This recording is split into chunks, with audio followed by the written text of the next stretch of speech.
Welcome to the Purpose and Profit Club podcast for nonprofit leaders, mission-driven creatives, and social entrepreneurs. Get ready to stop dreaming and start doing. Here, ideas become action. We prioritize purpose and profit. You ready? Let's go. Today, I want to answer the question, can it be easy? Can it really be easy to fundraise? Like, is that even a thing? Is that even possible?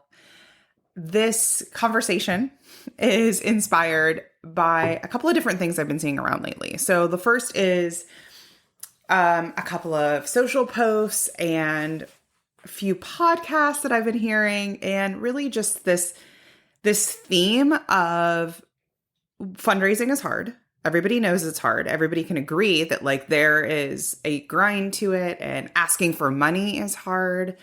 And you know what? That's just part of the deal. That's what we sign up for when we're in this world. That's what comes with it.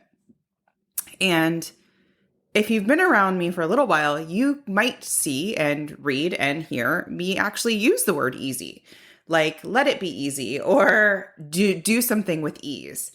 And part of the reason, and I bet I didn't used to use that word like even 4 years ago. And that's something that I worked on in my own business, in my own growth, is this idea of like, does it actually have to be hard? Does it actually have to be a grind? And unlearning, undoing the conditioning that I thought it had to be. So let's kind of drill down a little bit of what I mean about how possibly fundraising could be easy, or at least not hard, right? Because if you think about fundraising at its core, maybe you're asking for an individual gift, or you're running some sort of campaign, or you're doing any sort of prospecting and outreach. At its core, like it's pretty simple. If we take the emotion out of it, it's pretty simple. You're asking somebody to fund your mission, to fund a program, to fund something, right? Your vision. And those are just like words. It's like a couple sentences. I was speaking with one of my clients recently, and one of the things we were talking about is the idea of that feeling really uncomfortable and normalizing that, like, yeah, asking for money often feels uncomfortable. And if you actually just think about it, asking for money, like the actual conversation of asking a donor or prospect for to make a gift, to make a commitment, right? To be a part of your world is like 2 sentences. It might take 60 seconds. If you are really painting the picture and casting the vision, it will take longer, but the actual part of it is actually really quick. But the before part of it, the lead up in our heads, that's the part that feels hard. That is the part that takes a long time, because that rumination, that thinking, that what do I say? When do I call? What's the meeting? Where am I meeting? Who, what, when, where, why? And then rethinking the who, what, when, where, why, and then practicing and ruminating and delaying and all of that, like all of the preamble, all of that stuff, that is optional. And here's what I mean. Like that actually is a choice. So I'm going to give you a personal example. So when I built and created one of my first courses, like for the very first time, and really got into this side of my business and figured it out and had my first webinar, the lead up to the webinar was very, very similar. It was like, oh my God, what do I say? When do I say it? Is my Zoom going to work? Are all the links going to work? Are people going to show up? What if I forget to record? All of the thoughts, right? Like all of the preamble, the actual doing, inviting somebody to join a course, to buy a thing, to sign up for a thing of mine, right? Open their wallet.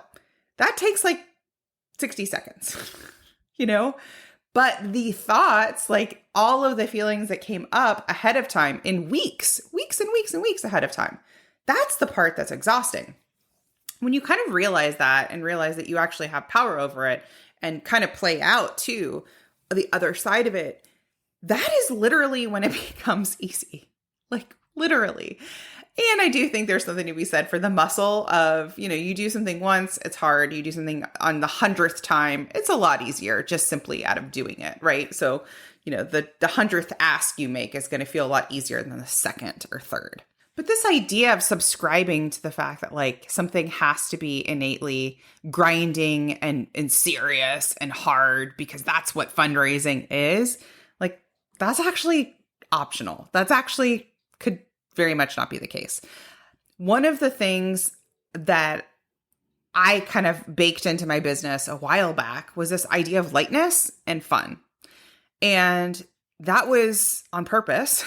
That was because I was grinding. I was, putting in the hours and doing all the things. And when you show up with a less, the word that's coming to mind is serious, but a less like make or break, white knuckle attitude, you actually do have a lot more fun, by the way, and it is a lot easier. And when somebody says yes, it's a lot more celebratory. And when somebody says no, it's not like the biggest hit to you and your ego and your self-worth or anything like that. You're able to handle the no's with so much more ease. There's the word again, right? You're able to handle the no's and not make them mean like something specific about you as a person. And instead, the no is just a no, not right now. Or a no could be, I need more information. Or a no could be, hey, that was unclear. I mean, a no can mean a thousand different things. But when you're not afraid of the no, it doesn't become a problem to go out and like get the no. You with me? And so part of this idea of can it be easy? Can fundraising be easy? First starts by the before and after. It's almost like the way that you think about it before you actually make the offer, like make the pitch, matters. Because if you go into a meeting with a potential funder as if you're going to do your taxes, right? With that mindset of just dread and heaviness and, you're going to leave feeling so depleted, regardless of how it went. You're going to leave being like, Jesus, that was intense. Because you came up and on the heels of weeks and weeks and weeks or days and hours of just grind, heavy, hard, rumination, overthinking. Instead, that same process on the back end too. So like take the middle out, take the part where actually in the meeting, having the chat. And then on the back end too, if you go out of that and you're like, God, you're again, ruminating. You're sort of doing that post debrief where you're like, I shouldn't have said that. That was weird. I got tongue tied there. I didn't know what to say there. Or the look on their face was kind of strange. I think I was unclear. If you're just self-criticizing, guess what else that is? Heavy, hard, grinding, not fun. If you're telling yourself, well, that didn't work, further away than my goal ever. Heavy, hard, grinding, not fun. If instead there is that lightness and you're actually saying like, what in this is helpful? What in this is something that I want to take and learn from and debrief on that is helpful, that I want to bring with me next time. It's a lot more fun and it's a lot easier.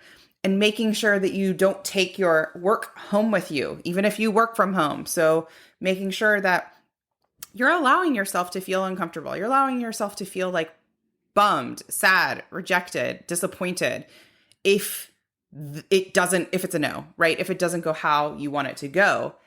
And you sort of have your own support system in place where you're not going to berate yourself, right? Where you're not going to like just criticize yourself or tell yourself, I got to go do more in order to make more.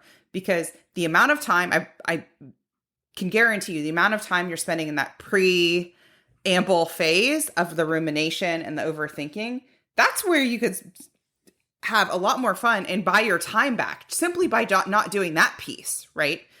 And it's ends up being this much more easeful business, this much more easeful, balanced place, because it's like you're putting yourself on a roller coaster and instead you're like, you know what? I'm getting off the ride.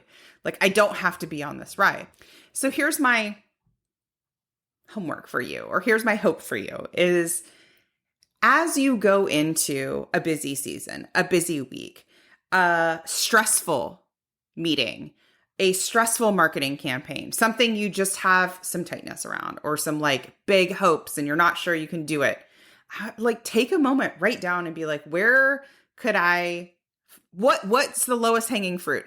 What could I do to make this easy? And it might be a little brain bendy because you might be like, there's nothing I can do that would make this easy, but that's not true. There's something you can do to make this easy. And the first thing would be how you talk to yourself, how you talk to yourself through it in the planning phase, how you talk to yourself in the launch phase, and how you talk to yourself in the debrief phase, right? So if this is a marketing campaign, you understand what I'm saying because I teach this in my programs, that pre-launch, that warm up, right? The pre-game.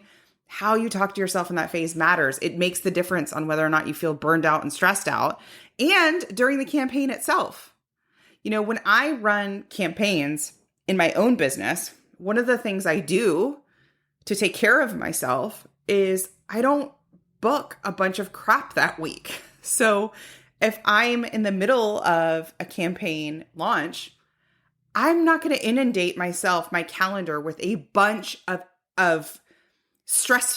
air quotes, stressful work or a bunch of meetings or a bunch of things that I know would create a lot of bandwidth issues, right? So if I'm in the middle of a launch, I purposefully leave my calendar as spacious as possible so that if I want to be nimble during the launch and write another email, host another live, do something, or go for a walk, or read a book or anything else that I'm baking that in so that I'm not like, go, grind. And I didn't used to do that because I thought that a launch meant that it was like, all hands on deck 24/7.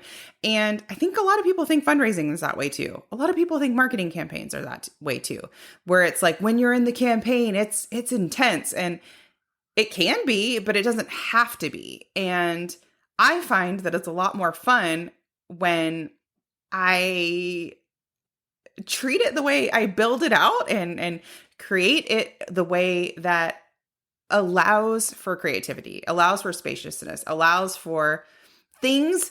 It's okay if things don't go exactly how I planned or hoped, but I've built into my schedule some space to be nimble with it. Okay.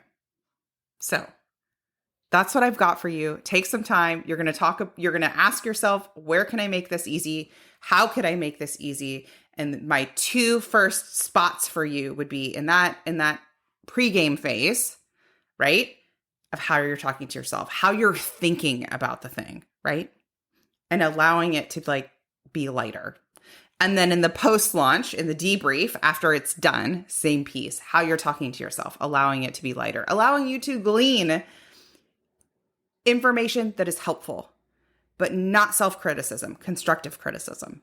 That's the only thing. Like, it's like, nope, it's not going to be self-criticism. It's only going to be constructive. I'm only going to write down what's actually helpful for me and my organization to grow. Let me know if this resonated with you. And I want to give a special shout out to a couple of you who have reached out recently and have said that you've been loving the podcast. And it meant the world to me because, it's unlike an email or social. It is like you're putting your content out into the world and you're not sure who's listening. And so when you actually tell me, ear to ear smiles, virtual high fives, thank you. So continue to do that. I would love that. And if you haven't yet, please take a moment to review and rate the podcast because it helps it show up in other feeds and is very, very important so that other organizations can see this content too. I will see you next time. Like what you're hearing and want to take this to the next level? I want to invite you to go to purposeandprofit.club to watch my free class. In there, I will tell you the number one thing that's keeping your nonprofit or social impact business stuck and what to do instead. Go to purposeandprofit.club. Think you've reached out to everyone in your network? Are you out of ideas to get noticed and get funded? I hear you. That's why I'm giving you a chance to steal my prospect list. Yes, you can generate leads for your nonprofit or impact-driven business. Grab my mini training and list delivered to your inbox instantly. Go to splendidcourses.com/prospect.